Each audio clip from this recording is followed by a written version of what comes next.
One UCLA defensive back after another lurched toward the tackling dummies, wrapping their arms around the blue foam and wrestling them to the ground. After a few repetitions, the thudding of bodies was interrupted by the booming voice of defensive line coach Vince Aghabus.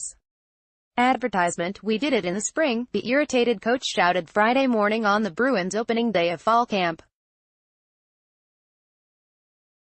"Now do it," Aghabus then opted to show, not yell.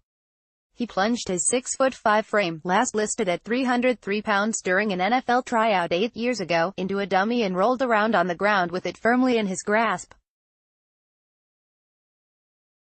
The scene played out a few steps from a group of reporters allowed to watch part of the Bruins' first practice, but it might be the only drama the media gets to witness before the season opener Sept.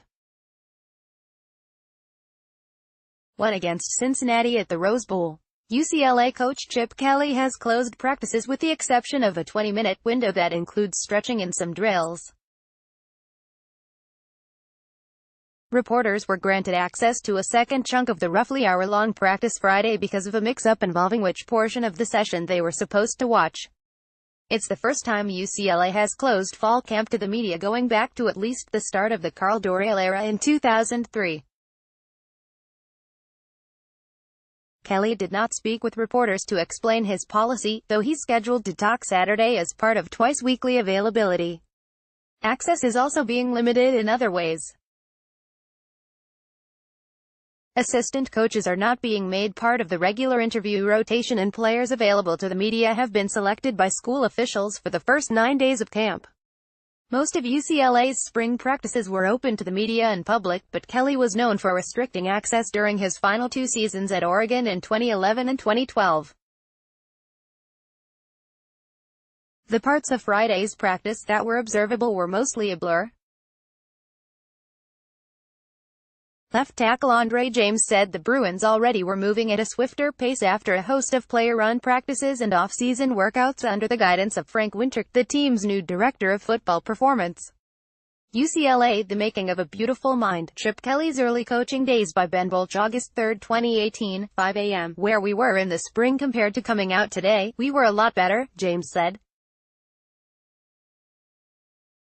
We're always trying to pick up the pace. That's our goal. Just every day come out a little faster and be a little better. James and safety Adarius Pickett praised a sports science program that encourages players to get at least 8 hours of sleep and monitors their heart rate and distance traveled in practices with tracking devices. The result, the players said, is accelerated recovery and increased energy. Everything is calculated, everything is scientific, Pickett said. The Bruins' offensive players bounded onto the field wearing blue jerseys that more closely resembled those the team wears during games as opposed to the darker shade they had worn during practice in previous years.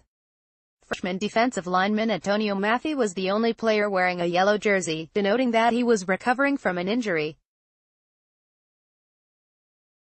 Linebackers J. Allen Phillips and Josh Woods were among the players back from the injuries that slowed them in spring practice, and fellow linebacker Meek Juarez appeared noticeably slimmer than he'd been in the spring.